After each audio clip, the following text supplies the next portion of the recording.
Today, I just really wanted to talk about confidence. Whether you're a young man, young lady, you out here, you don't feel too sure about yourself.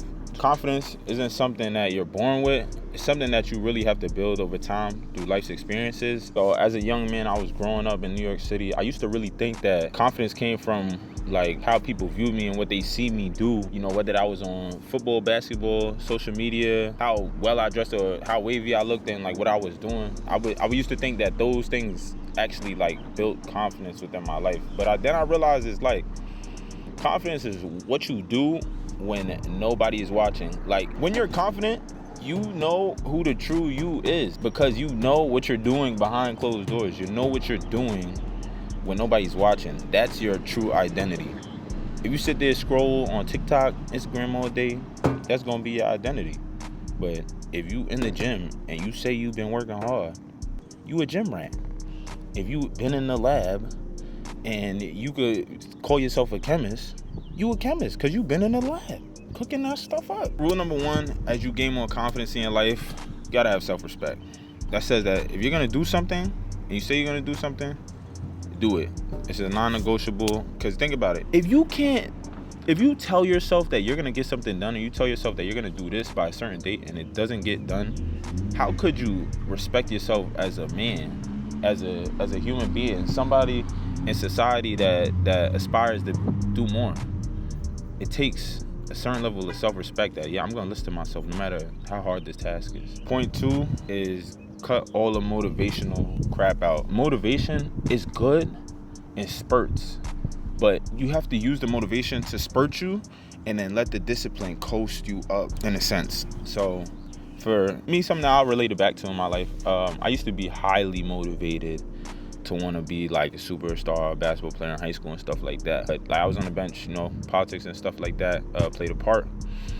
But one thing I never did, I never stopped working. So I was motivated to be that star player, but I was disciplined as well. I would always go work out with my coach on the weekends. 5 a.m. at a school in Harlem, I'm taking the train.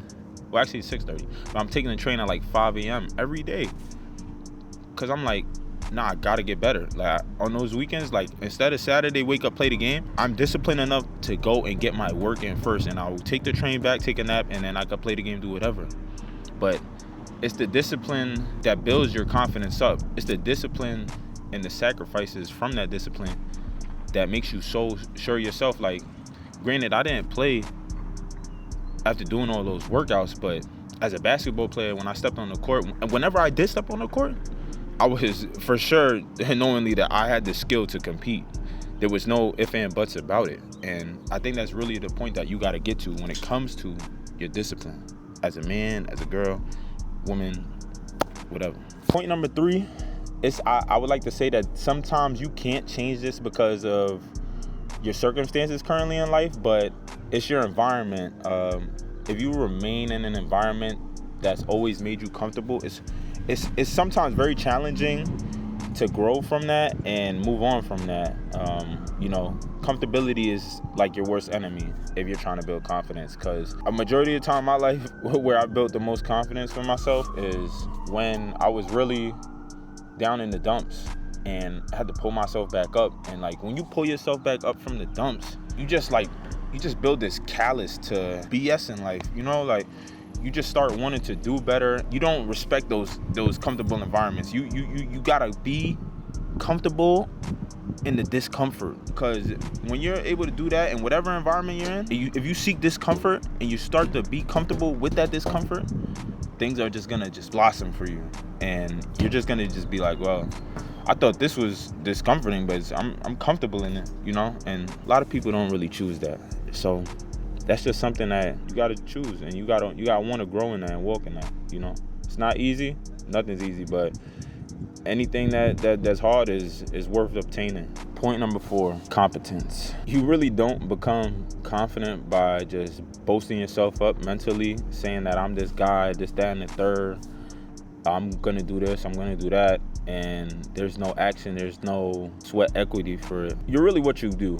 If I had to really put that into words, I've met a lot of people over my time. Like a lot of people just talk, and some may slightly become what they say, and they didn't put no work in. Some do, but I know this formula right here, this makes you for certain. So if you're competent and you understand that and you speak highly of yourself, which is good, that's part of being confident, but you have to speak highly on what you're gonna do and what you have done. So like, you really just gotta get skilled, gotta get in the field, you gotta mess up, you gotta get sharp on what you messed up on, and you just gotta go out there and execute.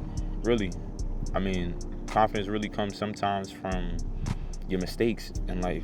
And because once you make a mistake once, if you make it twice, it becomes a choice, because you knew that how the mistake came the first time. So you really got to just sit there and think to yourself, all right, I'm gonna be the change this time. And now that builds your confidence up, like, nah, I won't let this happen again. Point number 5, this one resonates with me the most. It's really about being present as a human being. Confident people don't have the audacity to want to prove anything to anybody. If you're so for certain with yourself and you're for certain in your journey and what God has destined for you, you won't sit here trying to prove anything to anybody, because what validation does for you? It does nothing.